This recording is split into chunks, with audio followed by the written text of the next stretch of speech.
النهاردة هنروح لمدينة بابل القديمة عشان في هناك حكمة مالية مهمة جدا في كتاب اسمه أغنى رجل في بابل. الكتاب ده بيبين لنا إن قوانين الفلوس ثابتة ومش بتتغير، يعني اللي كان بينفع من آلاف السنين لسه بينفع النهاردة. تعالوا ندخل في القصة ونشوف. المشهد بيبدأ في بابل، مدينة كانت غريبة جدا ومليانة تناقضات، يعني تلاقي ثروة خرافية وجنبها على طول فقر يقطع القلب. المدينة كانت كأنها متقسمة نصين، من ناحية تشوف قصور ومعابد شكلها يخطف العين، ومن الناحية التانية يعني على بعد كام خطوة بس بيوت بسيطة وشوارع زحمة. الفرق بين حياة الأغنياء والفقراء كان واضح، والاتنين عايشين جنب بعض. وهنا بقى بنقابل بطل من أبطال القصة، واحد اسمه بانسر. بانسر ده كان حرفياً شاطر جداً، بس كان محبط، والشكوى بتاعته دي بتلخص حال ناس كتير قوي. ناس بتشتغل وبتتعب، بس في الآخر المحصلة صفر، مفيش أي نتيجة مادية للمجهود ده. بانسر ما كانش لوحده اللي حاسس بالإحباط ده. هو وصاحبه كوبي اكتشفوا إنهم بعد عمر من الشغل والتعب محفظتهم فاضية زيهم، شغل السنين كله راح على الفاضي. الإحساس ده بالظلم هو اللي ولع جواهم فكرة جديدة، فكرة إن بدل ما يفضلوا يشتغلوا وخلاص، لأ، لازم يقفوا ويدوروا على المعرفة، لازم يفهموا أصلاً هي الثروة دي بتتعمل إزاي. وفكروا مين أكتر واحد ممكن يساعدهم؟ طبعاً راحوا لصاحبهم القديم أركاد.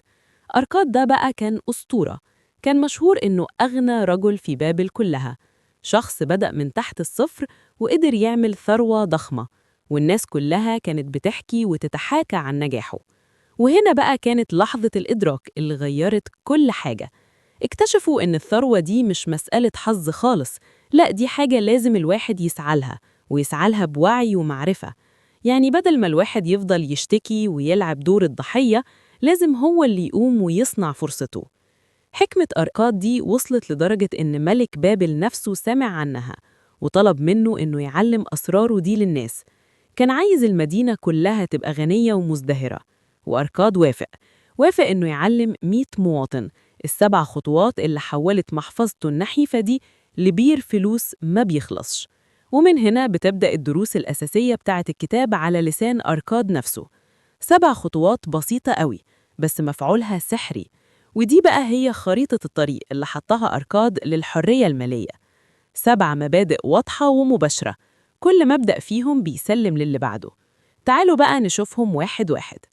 المبدأ الأول يبان بسيط لكن تأثيره ثوري: ادفع لنفسك الأول.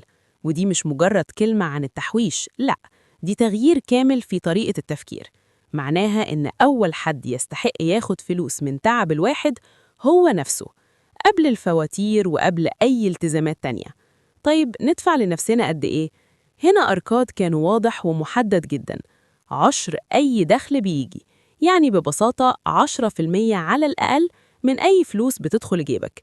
يعني لو معاك 10 عملات اصرف 9 بس، العملة ال10 دي بتاعتك، دي البذرة اللي هتزرعها عشان تكبر وتبقى شجرة فلوس بعد كده. هي دي التقسيمة اللي بنتكلم عنها: 90% للمصاريف و10% دي اللي بتفضل وتتحوش. الجزء الصغير والثابت ده لما الواحد بيواظب عليه هو ده اللي بيبني الثروة الحقيقية مع الوقت. الخطوة اللي بعد كده إزاي نضمن إننا ما نرجعش في آخر الشهر ناخد منهم.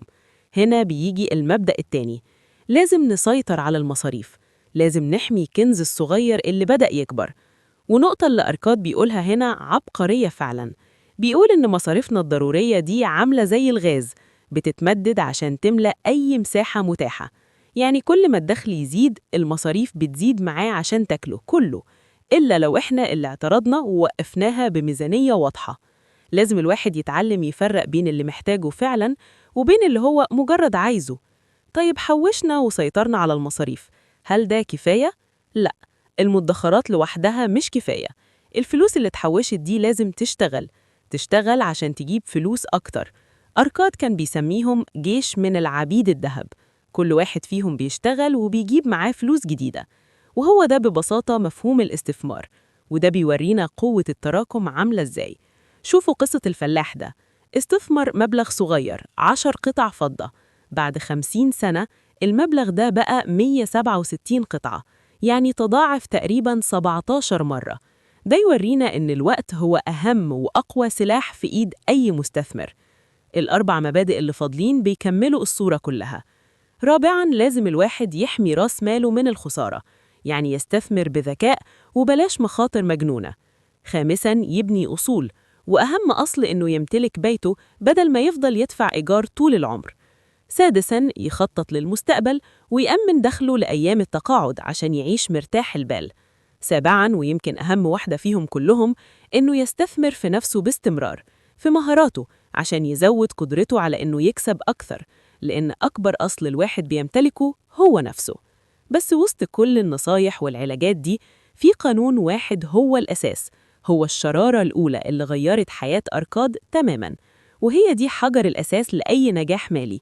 فكرة إن الواحد لازم يستوعب إن مش كل الفلوس اللي بيكسبها لازم تتصرف، لأ، في جزء منها هو ملكه، لازم يفضل معاه. الحكمة دي ممكن يكون عمرها 6000 سنة، لكنها لسه حقيقية وفعالة كأنها مكتوبة امبارح. وده بيسيبنا مع سؤال مهم نفكر فيه: يا ترى إيه الجزء من الحكمة دي اللي ممكن أي حد فينا يبدأ يطبقه عشان يغير وضعه المالي بداية من النهاردة؟